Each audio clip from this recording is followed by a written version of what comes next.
everyone, I'm Michaela. I am with Rick Bernstein. He is going for city council as an alderman. Welcome. Thank you very much. Yes, I'm super excited. I'm always excited, but I just always get excited about stuff like this, politics, and really understanding what your mission and ideas are. Well, thank you for the opportunity. I think this is a great project. I think you're really doing the city a service by putting these together. Yeah, definitely. Thank you. So first off, why do you want to be an alderman?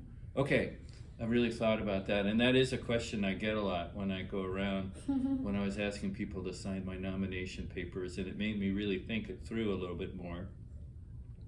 So I would answer that in two parts. One, the reason I decided to run is I was watching one of the city council meetings, and the city clerk, Aline, mentioned that she was putting together these packets for people who wanted to run for office locally, both mayor and alder. And that was the first time, I think, where I ever heard about any notice beforehand of one of the elections. And there were a number of times where I think Monona did not have an election, that there were just enough people running for the open seats so that there wasn't an election. Yeah. So it was really important for me to throw my hat in the ring just to make sure that there was an election. And so I'm kind of feeling a little bit of pride because we are having an election. That Yes. we only have 4 people running for 3 seats. Yes. But nonetheless, I think democracy works best when there are free and open discussions about the issues facing Monona and the electorate. And I just wanted to ensure that that was the case. I'd always felt cheated when there wasn't an election because I really wanted to be able to examine the issues and hear what people said.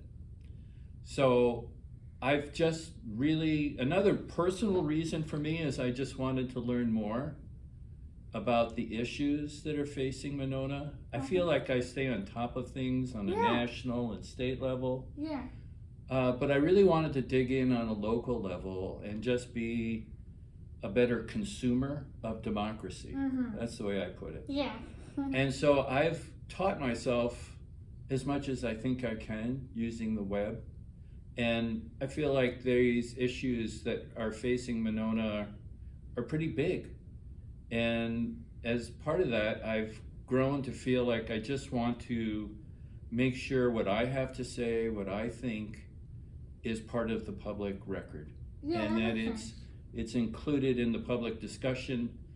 And to whatever effect I can, I would like to shape those issues according to what I think is best. And I think running for local office is just a natural outcome of being interested in public issues. And for me, I believe very much in community. I believe very much in democracy. And for me, this is just a way of exercising my faith in both. So it's an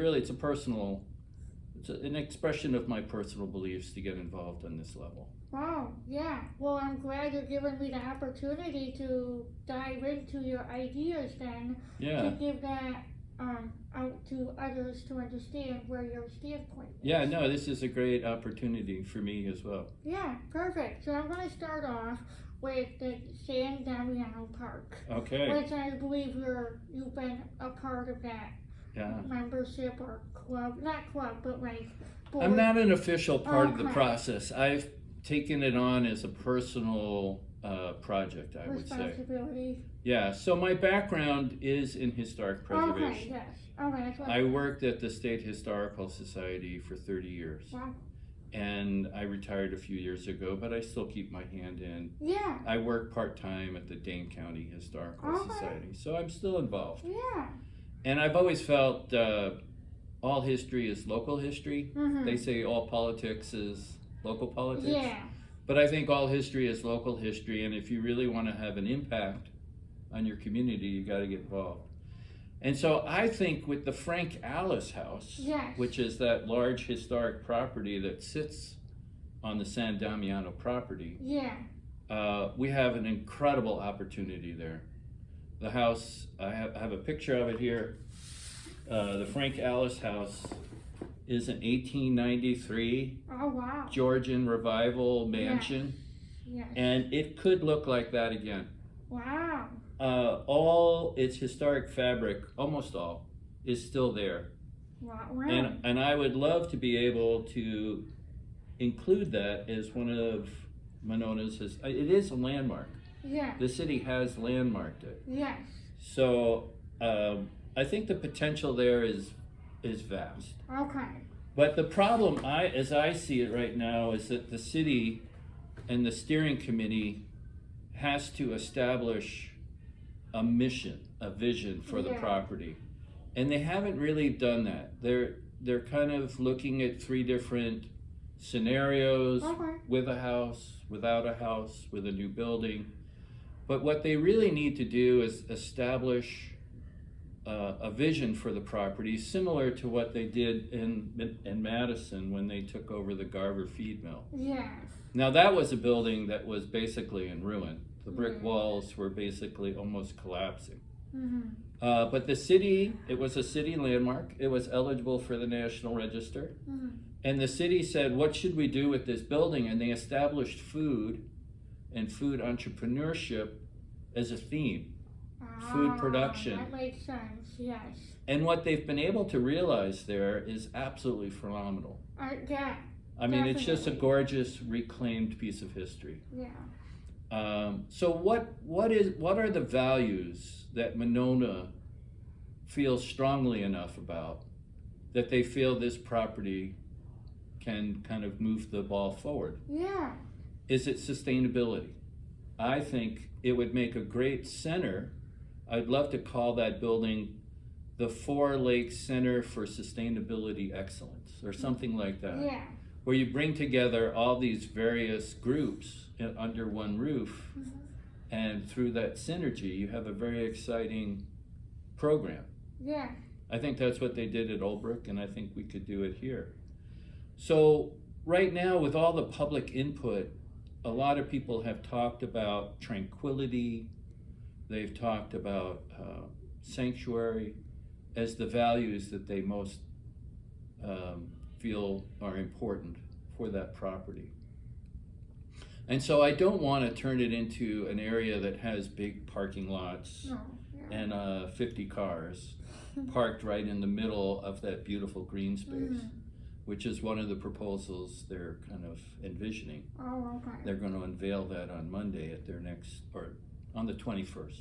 Okay. They're going to unveil that as one of their visions for the site. Okay.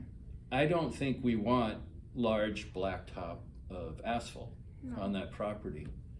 So I think what you want is something that works with that guardrail of not too much new blacktop and not a lot of additional parking spaces, but something that really has a central value that connects everything that goes on at that makes property. sense. Yeah. So that's my suggestion, and I really wish the steering committee would focus on what are those values they think are most important, that they think this property can further the discussion about and further the mission of. Yeah, and then it would make it a lot easier for you guys to collaborate and create like a vision. Yeah, and once they have that vision, then I think the fundraising becomes easier. Yeah, I bet. Yeah, because right now people don't know what they'd be giving money to. Some people love the building because of the building. I've actually had discussions with like some individuals outside of Monona who really feel strongly that that building is worth preserving and they'd be for to support that. Okay. So I think that could unlock a lot of funding for the house. But the other thing that's really cool about the Olbrich or the Garver feed mill project is that this was leased to a private individual. Oh. And he did all the rehab on his dime. Okay. What didn't cost the city anything. Yeah. And he's also responsible for the operating costs. Oh. So in this way, it would not be a burden on local taxpayers. And I think that's very important. Yes. Yeah. And I think that is that's a very important component of what I'd like to see happen with the house and with the property. That makes sense. Okay. Wow. Yeah, thank you for giving me that opportunity to really identify the big picture. Yeah. Not just little ideas. Yeah, it's just a wonderful, wonderful space. I'm really glad that the city took it upon themselves to save that building from going on the market, and who knows what happening to it. So that was a very exciting thing. I think there are complications because right now we're paying a bank loan for that property. We paid $8 million. We got $2 million from Dane County. Yes. But we're paying a lot of interest on that loan. So we really need to identify. We need to find some other partners who can help us underwrite the costs for managing this property. Yeah. Wow. So I think it would be great if we had an advisory committee that included the university, Dane County Parks, the DNR and state parks or natural wild, other parts of the DNR. And I think they could really help us financially and otherwise in programming this property. Yeah. So you talk later about partnerships. That's one of your questions coming up. But I think this could be a really good example of that. Yeah, that would be a good example. Yes, yeah. I will get to that in a minute. I'm here. So the next question I have is regarding to, as a community, we strive to be diverse and equal, but yet Monona is a predominantly white community. What are your ideas and strategies to be more inclusive and welcoming of other cultures and demographics? Yes. Well, I think you're right. Monona is a very white community. We are seeing a slight increase of people of color, mostly who are biracial. Okay. And I think that's an indication of what's happening throughout the county and nationwide. But for me, I'm a historian. Yeah.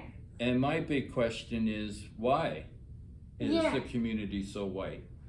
What is it in our history that we can look at and learn from to understand how Monona and in much of Dane County is so predominantly white? And there are things going back not that far, the 20s and 30s, when there were racial covenants where people were not allowed to sell their properties to people of color or to Jews or other people that were not welcome to the community. Those racial covenants, although they no longer are enforceable, are still part of a lot of the deeds in Monona and Madison and elsewhere. And it wasn't just Monona, it was nationwide, and there were federal programs when they started doing housing on a federal level. They would not guarantee loans unless there were racial covenants in place. So there was a lot of history there. Oh yeah. And so one of the things I'd like to do, and this would be modeled on what they've done at the University of Wisconsin, where they've taken a look at the history of discrimination in their past. And they've been very open and forthright, and they had a big exhibit at the Chazen. And it was sort of like a truth and reconciliation type of program. And so I think the same thing could be done here in Monona. There are things about our past that I think we have to be honest and to recognize. And I'd be glad, I think it would be a very grantable project to put an exhibit together that really talks about the history of racism in Monona. Yeah. The other idea I had, and I think this could be a lot more exciting and fun, is what I'd like to call community feeds. Okay. Now, you used to work in the library, right? So you know about community reads, is where you pick a book and everybody reads it, and then they have a discussion, community-wide discussion about one topic. And I think those are great. But what I'd like to do is have a meal, a community meal, where everyone's invited, and they could coincide with Black History Month, They could coincide with American Indian History Month. They could coincide with Hispanic History Month. And they have a thematic meal, and they invite everyone in the community to come. It's coordinated with other things like community reads, but it's just a way for people to get to know each other. I think a lot of times people have trouble relating to other people because of all the images we have in our mind about other people who are not like us. Yeah. There's a lot of stereotypes. But once you actually meet people, once you actually have a conversation with them, once you get to know them and get to know your neighbors, a lot of that falls away. So I think it's just a great way of people learning more about other people living in the community.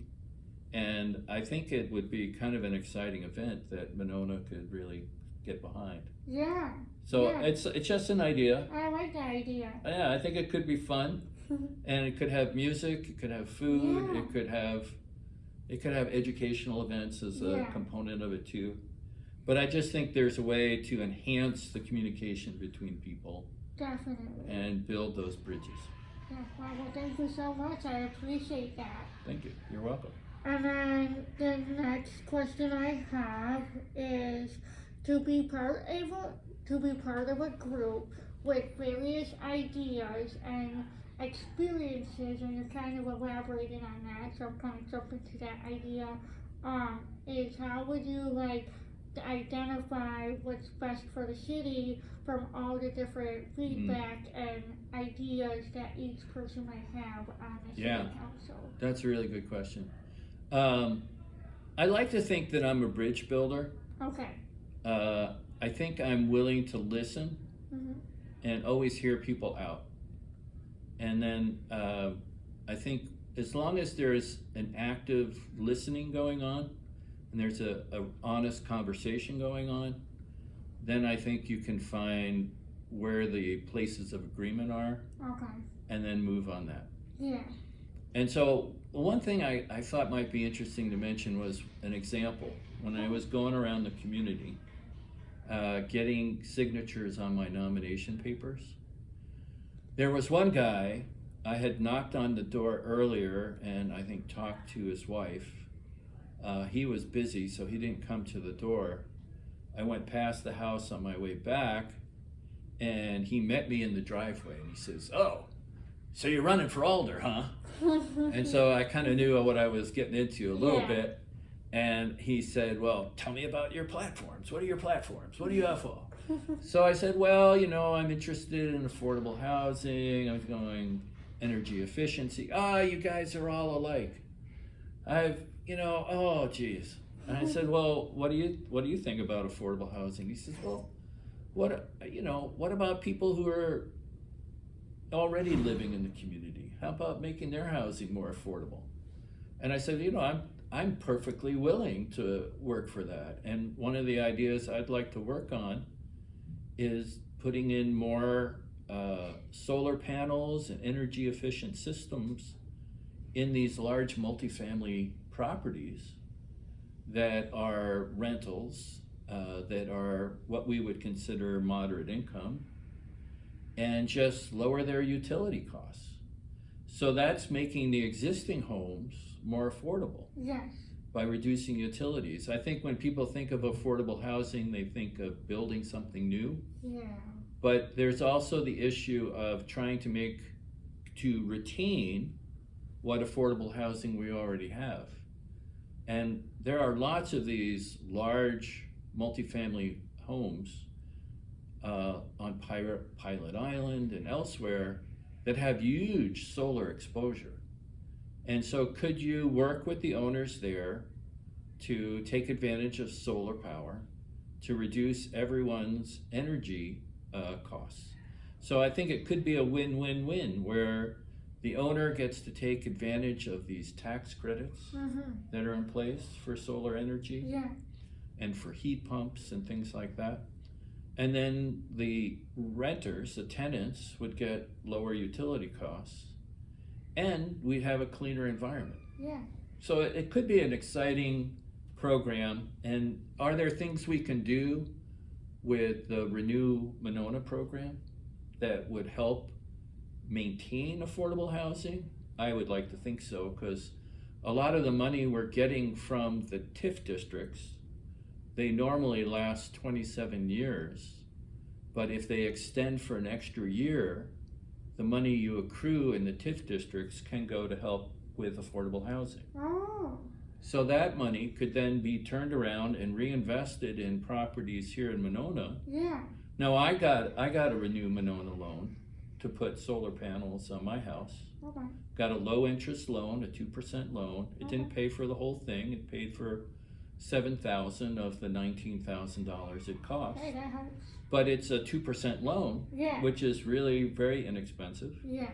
And so why couldn't we do that perhaps on a larger scale with some of the larger homes, larger multifamily houses? Yeah, I like that idea. Or with the new, there's just a lot of new development in our TIF districts, our redevelopment districts. Could we provide an incentive program to help them build more energy efficient systems? So I think that's just one idea I've had about. So when I talked to this guy, the affordable housing thing, I don't know if we agreed to disagree. Yeah. But after we concluded that conversation where I kind of took his idea and ran with it, he says, well, I'll sign your nomination papers, but I'm not going to vote for you. But then he also added, well, I'm not going to vote for anybody. So I felt like, hey, I got some of his support. So I felt like a small victory there. Okay. So that's how I deal with sometimes. It's just a matter of listening until you find those areas of agreement. Yeah, I really like that way you went about it. You didn't become defensive. You said, well, what do you need? What do you want? Right.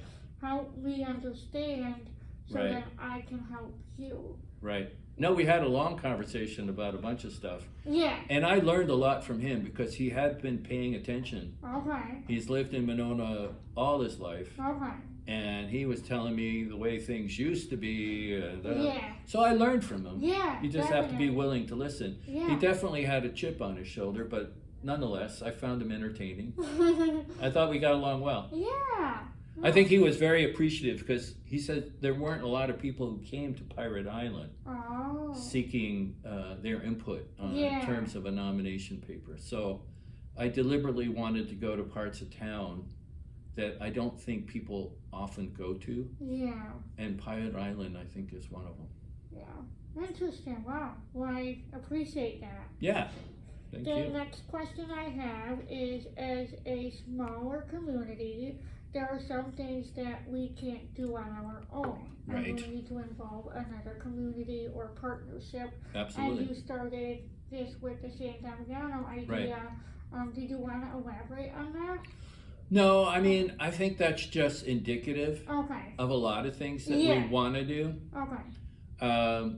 When it comes to finances, I think they're having more partnerships is probably better than having less. Yeah.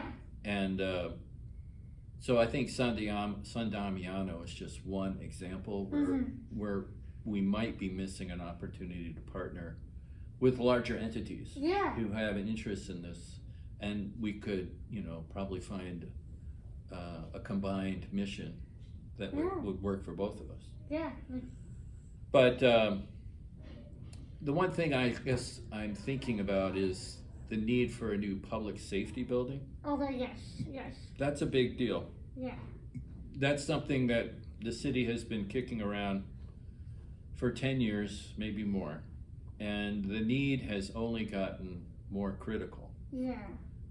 From what I understand, that fire station is just completely substandard. And we really can't wait much longer. But what I've learned is that we're not the only community in Dane County, probably throughout Wisconsin, that are facing the need for these large investments in the public infrastructure. I've been paying attention to the village of McFarland. And they're about to complete a brand new public safety building. And it's going to include all kinds of solar and geothermal energy systems. And is going to have a police station, a fire station, and a municipal court. Yeah. And they're building that for $22 million. Whereas what we're projecting, if we were to build on the existing site, could cost upwards of $46 million. Oh. So that's more than twice as much. Yeah. So one of the things I'd really want to do is to learn from these other communities like McFarland. What are they doing that we could learn from? Yeah. And one of the things I've learned with McFarland is that the reason they're doing all these energy efficient systems, they're paying a certain amount up front, but they're going to have a net zero energy building. Oh, wow. Right. It's not going to use any energy. Yeah. It's going to produce all the energy it needs. Wow, that's cool. And so that zeroes out your utility costs. And the difference between an operating budget and a capital budget is pretty significant for local communities. Where your operating budget, you have limitations on how much you can actually tax people. Yeah. There are levy limits that the state has imposed. Mm-hmm. There aren't the same limits when it comes to capital construction. No. Yeah. So if you put more money into a building, but then it's cheaper to operate, you really take the burden off of your operating expenses. Yes. Yeah. And so for a local community that our size, we could be paying quite a bit over a year to operate a building of that size. And so that just helps us out in the long run. Then we have more money for other programs. So that's what I've learned just from looking at what McFarland's doing. Mm-hmm. I know Cottage Grove has just announced they're looking at putting up a new municipal building. Okay. Other communities are either facing or have just faced that same issue. So it's just a matter of coordinating and learning from what other communities are doing. And so there are probably dozens and dozens of examples of where we could just learn from our peers. Yeah, well, once again, you're always looking at the big picture. I really appreciate that. Oh, thank you. Yeah, yeah. So my next question is actually, while we're talking about that, can we actually go over the need, as we grow, the need for the service Emergency buildings? services, yeah. Yes. I wanted to just ask, as a Monona, as we keep growing, what would you like to do with that project? The public? Yeah, sorry. Oh, the public safety building? Yeah. Well, like I said, we've been kicking this can down the road for a long time. And it's only getting more and more severe. And the longer we wait, the more it's going to cost. Mm-hmm. Inflation costs have gone up a lot in the very recent past. Yes. They're not likely to slow down much, if at all. Yeah. Construction costs especially, commodity prices can fluctuate tremendously from day to day, but they can be very high. So the sooner we build it, the better. I really want to examine what our options are over and above rebuilding it on site. Mm-hmm. I think that makes the construction process a lot more complicated. Okay. I know that there's a reluctance to buy anything new because they don't want to lose any private property and take it off the tax rolls. Yeah. But if you can save $22, $23, $24 million, I think you have to balance those two things to really see what's most cost effective. Yeah. But that's where I don't think. I think as a local government, that's probably our number one function is public safety. We have a sizable number of people who are employed at the fire department and at the police force. It doesn't help them to have a facility that doesn't really function. Yeah. And they need the right tools to be able to do their job. Yeah. And I think we shouldn't wait any longer to really jump on this issue and make progress on it. I know there's talk about having a referendum Okay. advisory, it's not required. But if you have a referendum and everybody votes no, what are you gonna do? I don't think you can live with not doing a new building. So I think it's just a matter of finding the best solution to moving forward. Mm-hmm. And I know that the politics of the situation are that it's easier sometimes to defer a decision, but I don't think this is one that we can play that kind of game with it any longer. Yeah. Yeah, it's been like 60 years, right? Or How many? 60 from my... Oh. Like the building wasn't built for 60 years. Yeah, the fire station now, part of it, was actually built in the 60s. Okay. I got my numbers mixed So up. it was 60 years ago. Okay. Yeah. So it was built as a public works building. Okay. And the equipment doesn't fit into the doors they have right now. It doesn't. Wow. Yeah, the machines, the trucks have gotten larger and larger over time.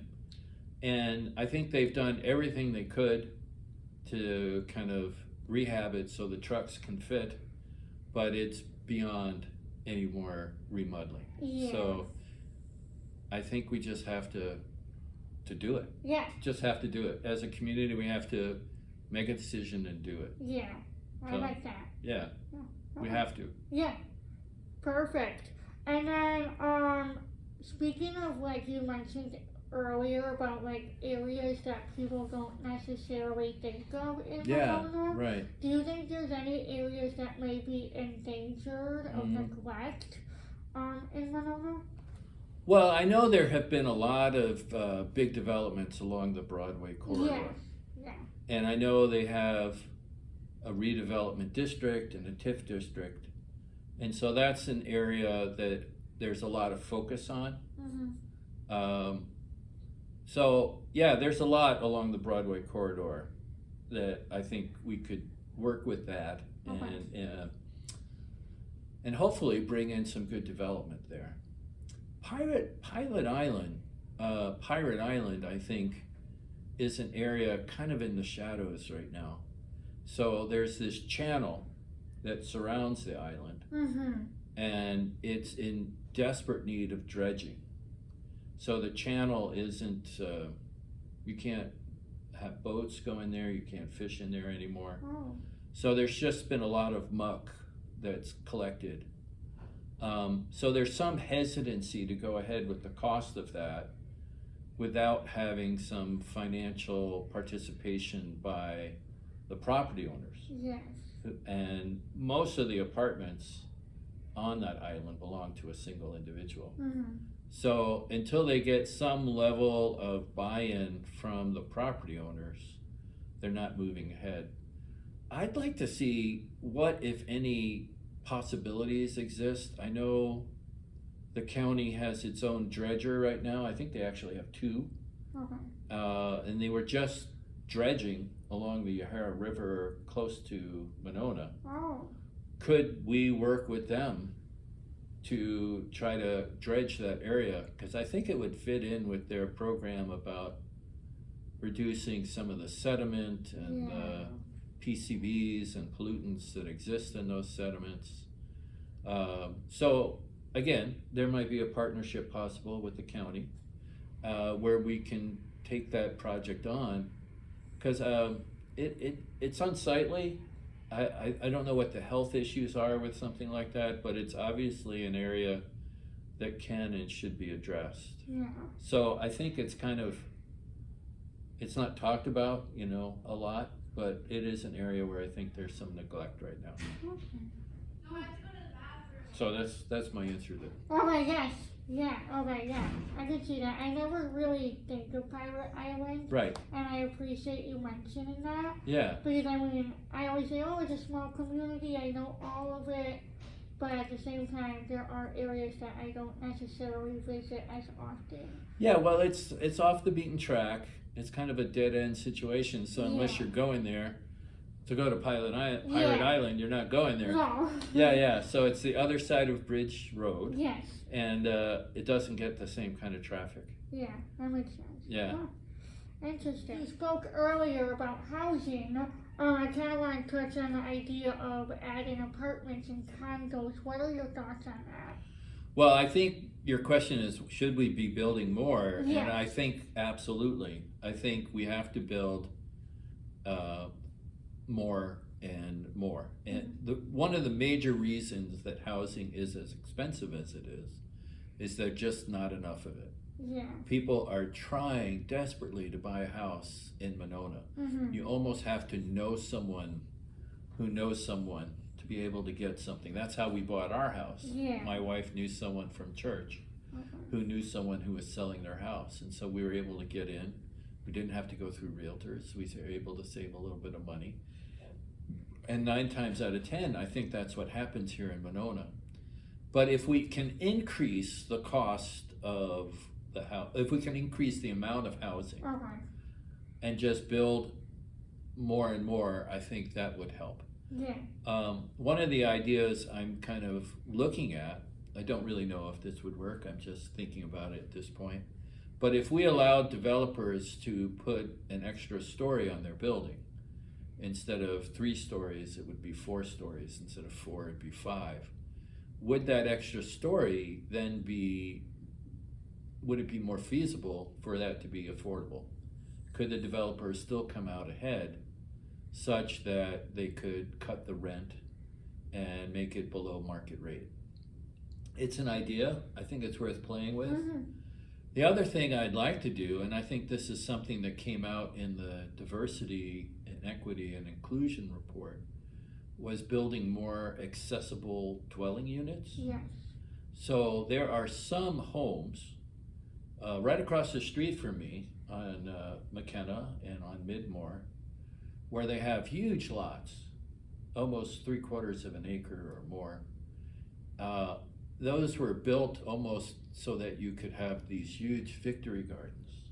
And people who lived there remember when some of those were still working as truck farms. Wow. So yeah, so there's a lot of space in behind these homes. And they'd be very well suited for an accessory dwelling unit.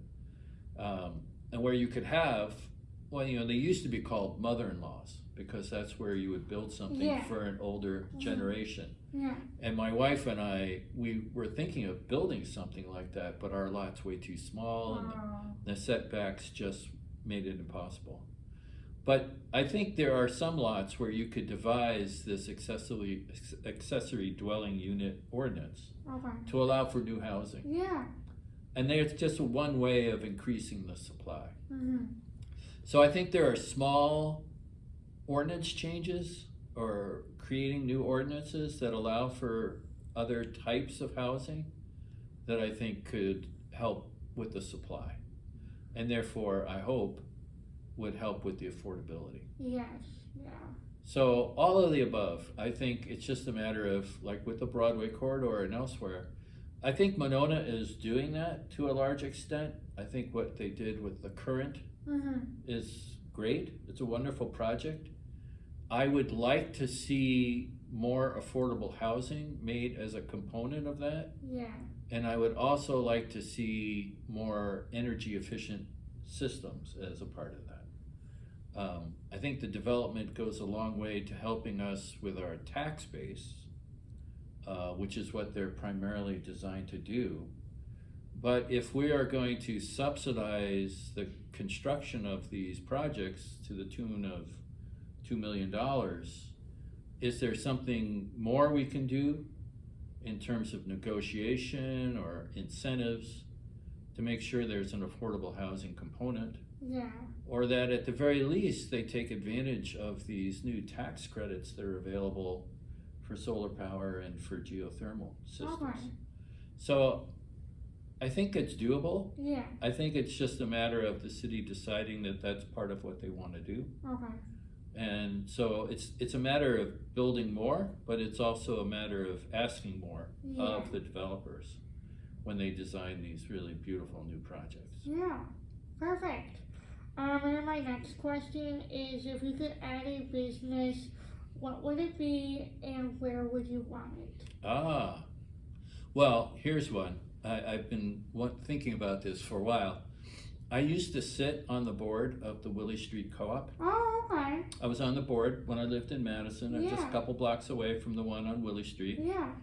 And I was on the board for 6 years. And at that point, one of the sites they were looking at was in Monona. Oh. They were going to go into the Kohl's building Oh, where the really? Restore is. Yeah. Okay. An old grocery store. Yeah. Wouldn't that be perfect? Yeah. I would love to have the Willie Street Co-op open an outlet here. That would be great. It would be wonderful. I still shop there. It's a little far sometimes, so I Okay. don't always go over there.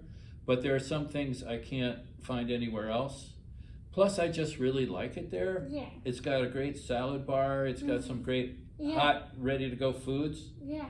And it's the kind of food that I feel really good about. Mhm. It's organic, it's natural. And so I would love for them to expand into the Monona area. Yeah. And if for some reason that Restore place moves out, I would love to have them move in there. All I right. think they'd be a great neighbor.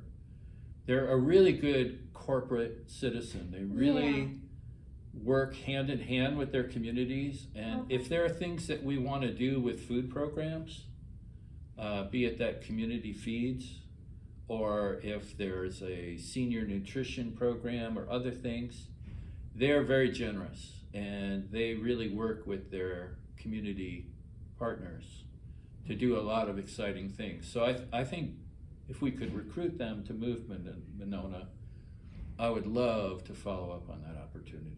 Yeah. Cool. I think it would be great. Yeah. Why not? I love that place. Yeah.